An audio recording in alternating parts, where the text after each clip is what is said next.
So after Catherine's presentation, I immediately came back because I was quite excited about it, and I thought, I'm just going to give this a go. I guess I had a real desire to learn more about how I can lead as principal in the early years,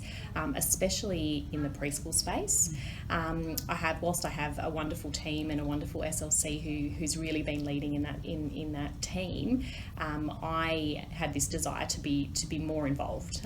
So I'm in a position now that we've got our new strategic plan, and I spend quite a lot of time in the school and in classrooms, and one of my own professional goals was to be in that preschool space more this year. But I felt like I needed more knowledge around, well, what does that look like? Because sometimes I think the world of the early years is that it's, that what preschool teachers do, that it's this like sort of this magical thing that they do. Like, what is the pedagogy of the early years, and what does it look like when we see outstanding, exceptional quality practice in that space?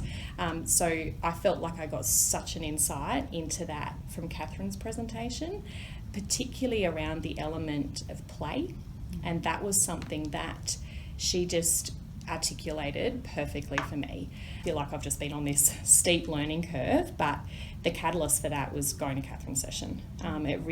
It made me feel more confident,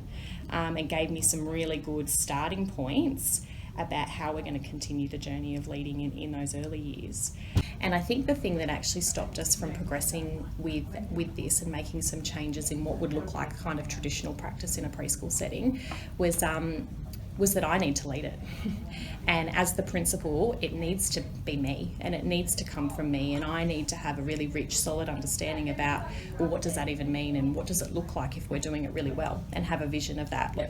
Whilst we're probably in the space of building teacher capacity and building teacher practice and understanding and depth and rigour and how that looks, we need to have a plan about, well, how will we know the impact? And this is early days, and that's something we definitely need to explore, and like I said, there's lots of different ways that we can do that, but we need to have a strong plan. But really being able to be in there and experience it myself, and having that information from Catherine, it made me feel sort of I guess confident to take some risks and have a go, and I might not get it right or it might not be perfect, but we need to do something a little bit different, and we need to shift things a bit and move it away from a real traditional way of what preschool does look like. So I'm excited for the next steps, really, in terms of my own learning and how I'm going to lead in that space, not only with the leadership team, but then sharing that with the classroom teachers, and being really actively involved in the learning with the children as well.